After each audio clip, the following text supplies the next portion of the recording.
السلام عليكم ورحمة الله وبركاته مشاهدين الكرام. أينما كنتم أسعد الله أوقاتكم بكل خير.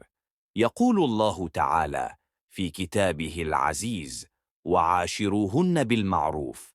فهذه الآية كفيلة لنا في عيش حياة زوجية طيبة إن نحن طبقناها على وجهها الأكمل.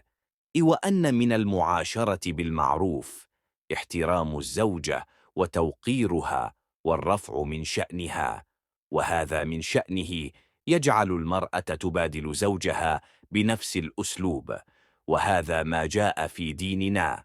وقد بين النبي صلى الله عليه وسلم أنه لا يليق بالعاقل أن يضرب امرأته ضربا مبرحا ثم يجامعها في يومه. فعن عبد الله بن زمعة أن رسول الله صلى الله عليه وسلم قال: يعمد أحدكم يجلد امرأته جلد العبد فلعله يضاجعها من آخر يومه. رواه البخاري. قال ابن حجر: وفي سياقه استبعاد وقوع الأمرين من العاقل أن يبالغ في ضرب امرأته ثم يجامعها من بقية يومه أو ليلته.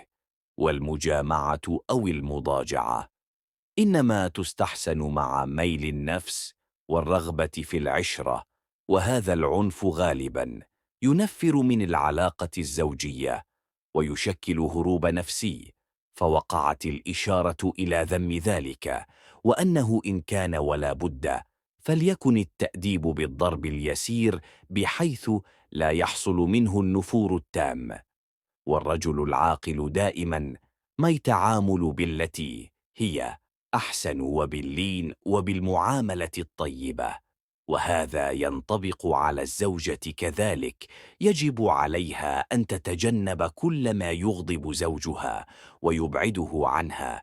يجب عليها أن تتزين له بكل أنواع الزينة من كلام جميل ولباس مثير للشهوة وغيرها، فهذا يحافظ على هدوء العلاقة الحميمة والزوجية بشكل عام. اللهم احفظ كل الأزواج من كل ما يفسد علاقتهم.